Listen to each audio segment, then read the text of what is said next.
All right, we're here with Nicole. How are you doing? I'm hanging in there. Nicole, are you okay with us using this video on our YouTube channel? Yeah, that's fine. Okay, you give us permission? Yeah.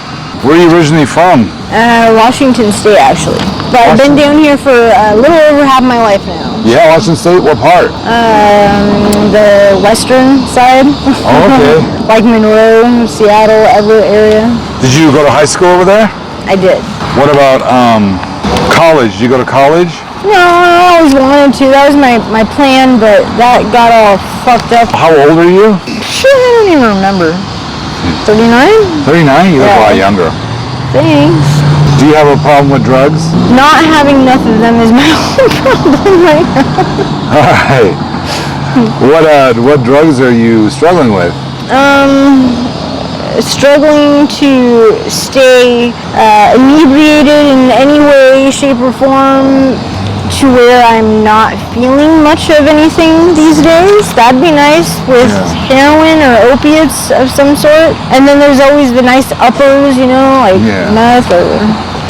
Not my favorite, but... Yeah. When did you first start using drugs? Oh, okay. I guess I smoked weed when I was like 15 or something. Okay, that was your first time? Yeah. And then when did the hard drugs come? My ex-husband got me into pills. I hope you're not allergic to bees. Got me into pills, like it was during the pill epidemic, right? Yeah. So he had a pill pusher doctor that him and because I worked in the casinos at the time. Yeah. I was working at Paris, and the ex-husband, Eric is his name, was working there as well, and he was wanted me to go to this doctor for him to get these pills or whatever, and I was like, okay, not thinking anything of it. And I didn't know, what kind of rabbit hole I was going to go down after taking that first pill, So after that, it was, and then I met the boyfriend who I've actually been with longer than the ex-husband, 10 years. Yeah. And he was getting a prescription for like OxyContins and some other one that was really, really hard. Like they should only give it to cancer patients, kind of hard. And he got cut off, just like everyone did. Yeah. And at that point, our bodies had been so accustomed to getting the opiates every day that just to function and not be sick and go to work, like we had to what's the word I'm looking for? We had to, I can't think of the word. We had to adjust our means of obtaining what we needed to function daily. And heroin was the cheapest, quickest, easiest thing to get at the time, and so we've been on it for like 9 years now. Well, aside from the 4.5, 5 of being on the methadone, so about 5 years. Oh, you think you're building a tolerance? To what? To heroin? Oh yeah. I mean, it's been there. I don't know. Does the tolerance ever stop? Do you ever reach the limit and that's it? So it's obviously taking more and more to get you high, right? More and more of the drug every year? Absolutely. Yeah. How much are you spending a day? Honestly, John is his name, the boyfriend. Yeah. He is pretty much the keeper of the drugs. He gets them, and I mean, when he asks me to, I'll go and I'll pick them up as well. But for the most part, it's pretty unknown to me this time, because I know he's been doing a lot more than he's been letting on lately. But I would say probably about a gram a day minimum, and that's about 60, 70 a day. Okay. And that's a minimum. So basically, every penny that we can scrounge together every day, and then some. Yeah. Borrowing from whoever and pawning whatever and... Okay, I was going to ask you now, how do you make money out here? I'm actually one of the lucky ones where I haven't had to go work, on the street yet. Yeah. Yet, I say. Yeah. And hopefully never will have to, but he, John, again, the boyfriend, he's been pretty much the supplier of the money and the drugs, so Like, he comes from a wealthy family. He gets money every month from them. He also works. He's very intelligent. Like, he's got a genius IQ. He's actually working for someone right now. Yeah, but he's struggling with drugs, though, right? Yeah, we both are struggling not to have enough of them. Oh yeah. So you never worked the streets? No. Not yet? You said not yet? Not yet. Hopefully not ever. Hopefully I'll never have to.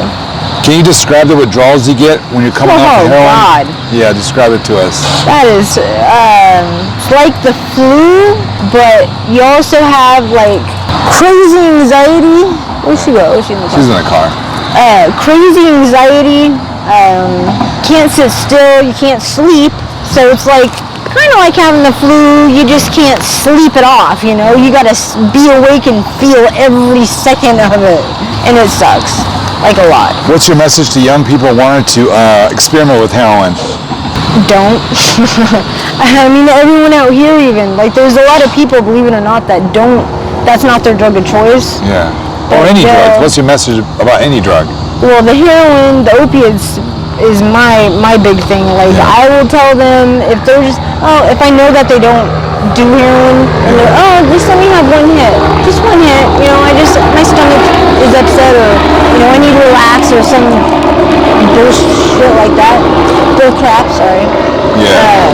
I tell them, like, I won't give it to them, because I don't want to be responsible for getting someone else, you know, hooked, for getting someone else dependent on something to just function daily like that. And why would you want to get yourself into that?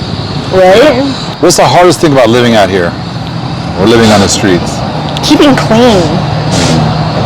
How do you keep clean? Very carefully. Very, very carefully. In the summertime, it's a lot easier, though, I gotta say, especially being in Vegas where it's hot. You know, you're welcoming the nice cold spigot water. All right, now I'd like to talk about your child. Okay. Hey everyone, just wanted to pause for a second and thank you so much for choosing to click on this video. If you like what you're watching, please visit the channel to check out our backlog and stick around because we're always posting new content. All the information about us you could possibly need, including our contact information, website, Cash App, and what information regarding our guests that we can provide will be in the description box. If you're interested in supporting the channel with more than your valuable time so we can keep bringing you more content, consider supporting our line of recovery apparel and accessories or send your contributions via Cash App. Once again, thank you so much for being a part of this community. How old is the child? He's he's gonna be 3. No, he is 3. 3. Okay, is it? He's gonna be 4. Holy crap. The complicated situation you talked about earlier about your child, is that one of the reasons you're using, you think? That's one of the reasons that I want to use as much as possible. Okay, can you tell us what happened with your child? So the methadone clinic, you know, 4.5 years, they ambush us, my son and I, when I go there. And at the time he was like 5.5 months old. And he was holding his own bottle. He was happy, healthy, clean, you know. And there was 2 DCFS workers there. And even they were sitting there commenting on how happy he is and how he's clean and, you know, da-da-da-da-da. And they don't give me even an inkling of any kind of sign or red flag going up, anything, that they're planning on kidnapping my son, literally.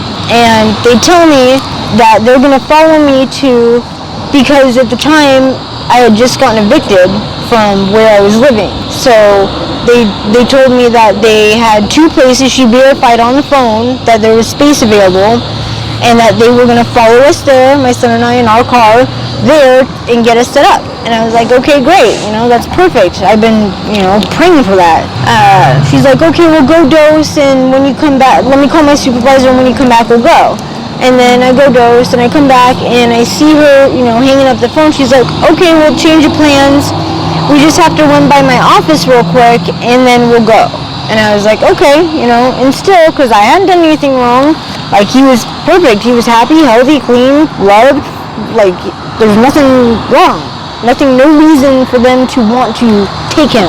So she says, oh, by the way, and this should have been my first, like, you know, red flag going off, you know, alarms going off here. oh no, I'm okay, I got my Pepsi.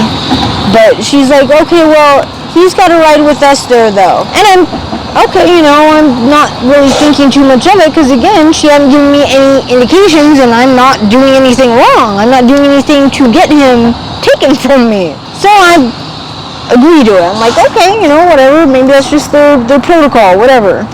So she lies to me to get me to their office, gets me to the office, and then she says, she stops by this gate and she's like, okay, well, because this is a county vehicle, we have to park in here and we'll meet you at the front. We'll meet you at the front. And so I go park and I'm at the front waiting, only she shows up. The other girl that was with her has my son, and I'm, you know, immediately, where's my son? Oh, well, they had to stop by her office and grab her phone charger. Okay, 5 minutes later, where's my son? Oh yeah, they had to do it. So it goes on for, you know, another hour and a half, 2 hours of me asking where my son is and getting every excuse in the book. To the point where they did not say once either that they were going to keep him. Not once did they say, we're taking him from you and this is why. I ask, I go, you know, at this point I'm hysterical and I'm begging for them to just give me my son back and do what they said they were going to do, which is bring me to these housing units or whatever. They're resources that they have available to them to help me, you know. And she says, the supervisor, well, why did it take this to do it? And I look at her and I'm like, well, these are your resources, first of all. Like, I didn't have access to this. And after that, I just looked at him and said, I'm not getting my son back, am I? And she just, like, looks at me and rolls her eyes and walks out, the supervisor. And the woman that originally ambushed me, her name was Tiante. And she knew what they were doing was wrong. Like, every bit of it was illegal. They knew I didn't have a family support system down here. They knew I was, you know, an ex-drug addict, having ambushed me at the methadone clinic. They knew I lacked resources, so I was an easy target. They kidnapped my son. Oh, sorry, let me finish with the Tiante. She said, I'm going to put in the report that he was clean and obviously very loved. Clean, happy, and obviously very loved. And she did. She put that in the report. And during visitations, like after a few weeks of going up there, like I noticed one day that when we went up there that there was these picketers out front of the courthouse with signs that said that DCFS was prejudiced against gay couples and transsexual people from adopting kids. And right then, like, it just clicked, because he was moved from the first placement overnight without any warning to a gay couple, which I don't, you know, whatever, but it's how it was done. And so I started asking all the other parents up there, by chance, is your child with a couple that is straight, or are they gay, or with a family member? All but one girl whose daughter was with her grandmother, all their kids were with a gay couple. And what city was this in? In Las Vegas, here. Yeah, here.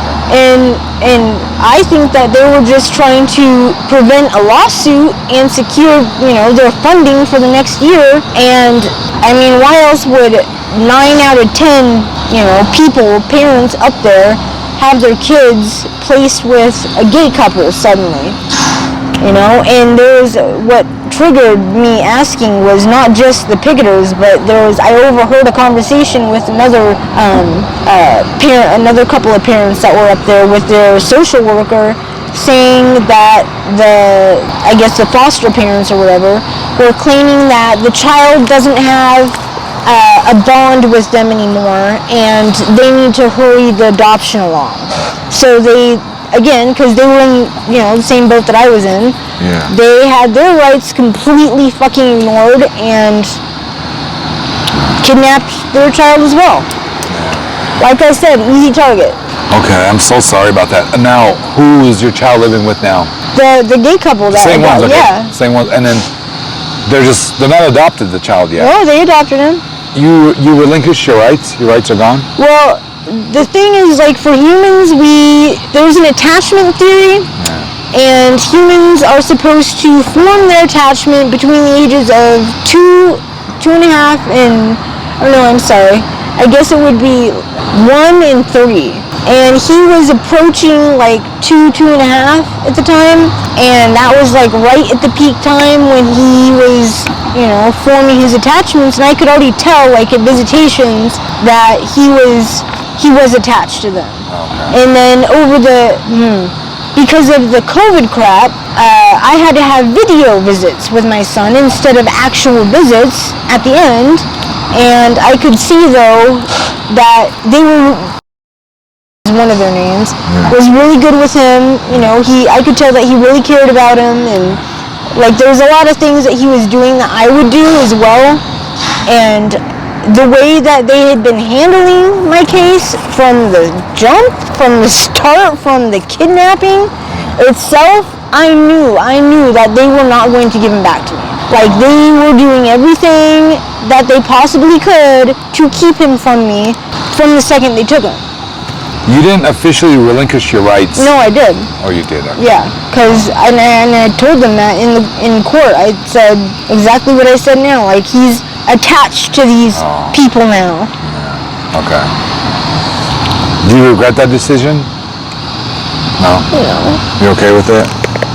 Do you plan on... No, they're really good. I mean, he wants for nothing. He has everything that he could ever want. He has this little dog. He's been to Disneyland already. He's, Where's the dad? Huh? Where's the dad? That's the boyfriend. He's here with me still. Okay. But that's a whole other can of worms. Yeah. So, I'm sorry. So he goes to Disneyland. What else? He just has everything that I couldn't give him. Okay. And he's, from what I could tell from the last time that I saw him or got pictures, is he's happy. He's very happy and he's thriving and he's doing very well. And that's all that I could want for him. So what's your hopes as far as your son goes? You just want to be in his life, supporting him, cheering him on? That's not going to happen because I actually just got an email today after emailing them repeatedly for like some kind of update, like verbal update as to how he's doing instead of just pictures and nothing like attached to him, like not even like the only way I knew that he went to Disneyland is he had the little Mickey Mouse ears on, Like they're a couple of freaking assholes, these two. Like, I don't know what they think they're protecting him from because like and I told them this in the last thing that I wrote them, like he was wanted. He was not an unwanted child by any means, so you don't have to like protect him from me from being unloved by his birth parents, I don't know what the deal is. Do you regret relinquishing your rights? No, I didn't have a choice. They from the start, I think that the adoption agency that the couple that is their names told them that there's a very easy way to get a white, healthy, male, blonde-haired, blue-eyed infant, under a year old, and that is by giving a show of good faith in the form of a very large payment to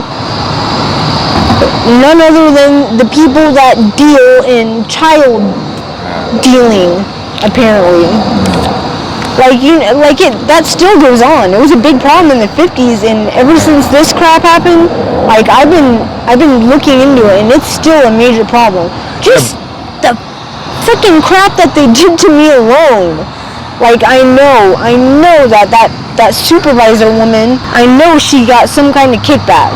But you did sign the papers, though. You did sign the adoption. It was either that or they were going to help themselves to any future children that I have after a certain point if I didn't sign it. And that was 2 months from that point because, again, illegally, they moved the court date up a month. I'm so sorry you're going through all this. What would you like to say to your loved ones or your son right now, if he was listening? Too much. Go ahead, say something. Way too much to be said right now. Okay. What do you look forward to? When he's 18 and I can actually talk to him and tell him what the frick happened, and I think you will. And not growing up believing that he was unwanted, because apparently I'm not going to get a chance to tell him. Yeah. They're doing everything they can to keep him from me. I suggest you keep communicating with him whenever you can on video or in person. Keep showing that you support him, you love him, you cherish him. They don't care. But you need to keep contact with him. And they just wrote me saying, "Oh, you've violated the open adoption agreement multiple times already." Why? Because I wrote you an email and asked you how my son was doing? Please. Speaking on that, can you give us an email or social media you have that maybe some of our subscribers can actually contact you and maybe guide you, navigate the system? And there's attorneys on my channel. There's organizations that possibly could help you. So give us your email. It's nicholelesko, nicholelesko, all one word, @gmail.com. Okay, do you have a Facebook? No, I don't go on Facebook anymore. Okay, you check your Gmail. Yeah. Okay, check your Gmail. I'm sure you're going to get some people that are going to try to help you, okay? So now let's talk about sobriety. Have you ever been sober for a long period of time? I was in jail for 2 months. No, that kind of sober. That's typical. All right, you described the withdrawals. Obviously, you probably had Terrible. All right, now, have you ever tried NA or rehab? I mean, the methadone clinic was working just fine. Yeah? Yeah. Whoa, why can't you go back there? I can if I can get my ID, but the ID costs money, and how much does it cost to get an ID? I don't even know anymore, like $40 or $50, I think. And that's what's stopping you, that's it? Yeah. Okay. We're going to try to help you with that tonight. And then once you do that, you can go to the methadone clinic? Yeah, as long as I have my boyfriend? Does he want to get clean? Yeah, I mean, both of us don't want to pay the money to I mean, methadone, I gotta say, fucks you up way more than heroin does. What do you want people to know about you? Tell us. Nothing. No, about your personality. What kind of person you are. You're a loving person, obviously. I'm a person that is, I don't even know. Think about it. It's complicated right now. Are you a loyal person? Yeah. You love animals? Absolutely. What's your favorite animal? All of them, except for people. People, we are animals. No, except for people. Yeah, of course. People are my least favorite animal. Did you have animals growing up? Absolutely. I actually grew up on a farm. Did you? Tell me about the farm life. Yeah, tell me about, where'd you grow up? It was a very wholesome childhood, aside from the alcoholic father who was pretty much, I raised myself for the most part. Yeah. I mean, when he was sober, he was a great dad, and Okay, was there a lot of nature where you grew up? Yeah. It was, I actually, in the woods. I grew up in the woods and spent a lot of time by myself, in the woods. What city? Monroe, Washington. Monroe. This was in the 90s? Yeah, 90s. Yep. I always ask my Washington guests, and I bet you our subscribers are tired of this. Do you remember the Green River Killer? Yeah, I do. I actually read the book by Ann Rule. I read all those books. When you were growing up, did your parents and the adults tell you guys about him and Ted Bundy to watch out, be careful? No? I didn't. I mean, that was in the 80s and 90s, I think. Auburn area, and it was a little I guess he quit killing a little bit before I turned, into a mobile person, a mobile adolescent, and actually spent a lot of time in the area that he lived in. Really? Yeah. Oh wow. Yeah, you're a little too young for that. Yeah, it was a few years after that. So basically, you do have a strategy to get clean. Yeah. You want to go to clinic, and your boyfriend also wants to get clean, right? Yes. Okay. We both would like to go back to the methadone clinic, yes.